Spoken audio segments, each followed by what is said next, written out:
Just to be close, just to be close to you.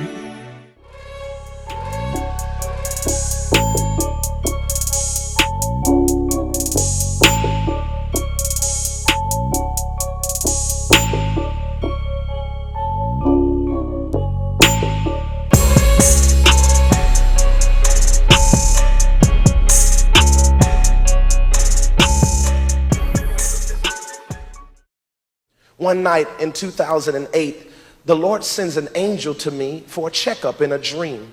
I'm asleep and I have this dream, and this angel is there, and you got to understand what it was, because I asked God for a checkup every year.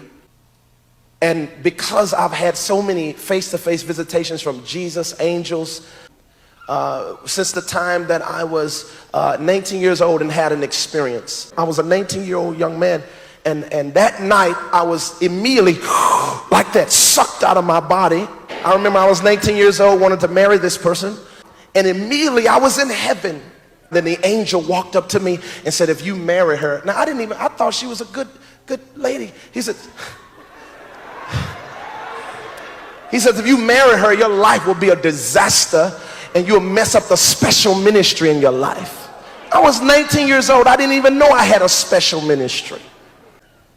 And now I'm standing in this huge room. It was round like this, but the shelves that had books on it looked like a skyscraper. It just went all the way up. You couldn't see the end of it. And it was the books of everybody who had ever lived or would live and who was living.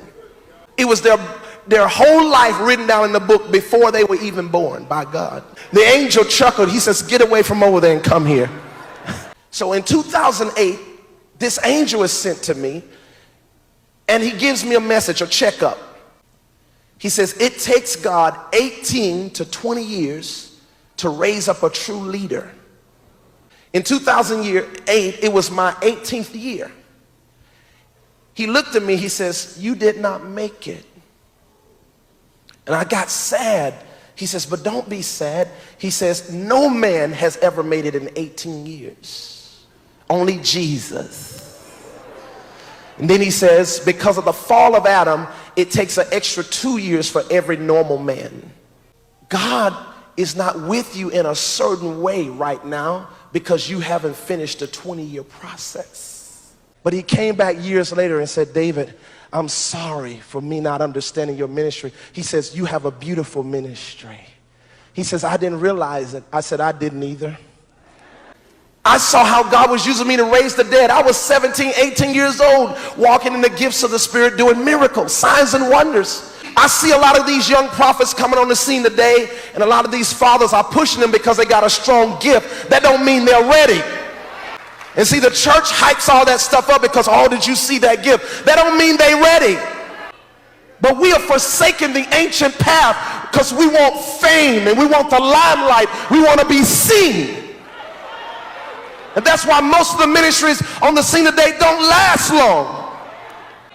Because they're more interested in a platform than they are the will of God.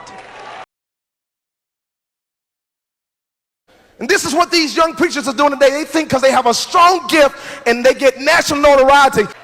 But you get around people who want stardom and people who puff you up, and you get around people who accelerate your gift. Oh, look how anointed you are. Shut up, be quiet. That's why I believe, see, these gifts and anointings puff people up. God didn't give it to you to make you arrogant. He didn't give it to you to make you think you are the wonder of the world. You need to get around some other people who are more anointed than you, and you will see that you ain't the only one. I heard one young prophet told me, there ain't nobody calling names like me. I said, you so arrogant. Pastor William, I should have this.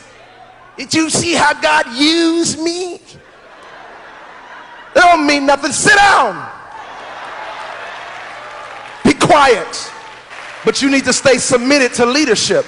The pastor ain't using me. He ain't letting me do nothing. I ain't going nowhere. Don't let people on the outside of this church tell you that you ain't going nowhere. But we got too many leaders who are insecure. They want to exploit young people who they can control to raise money for them.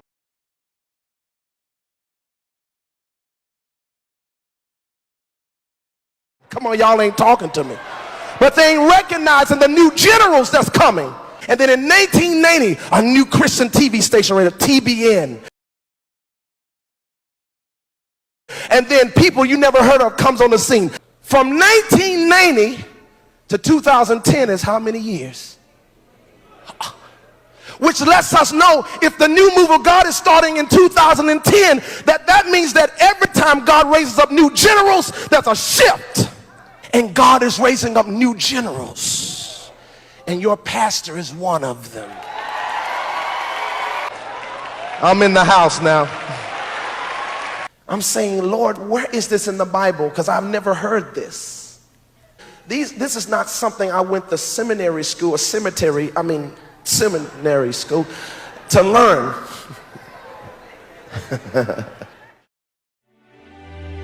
Just to be close to you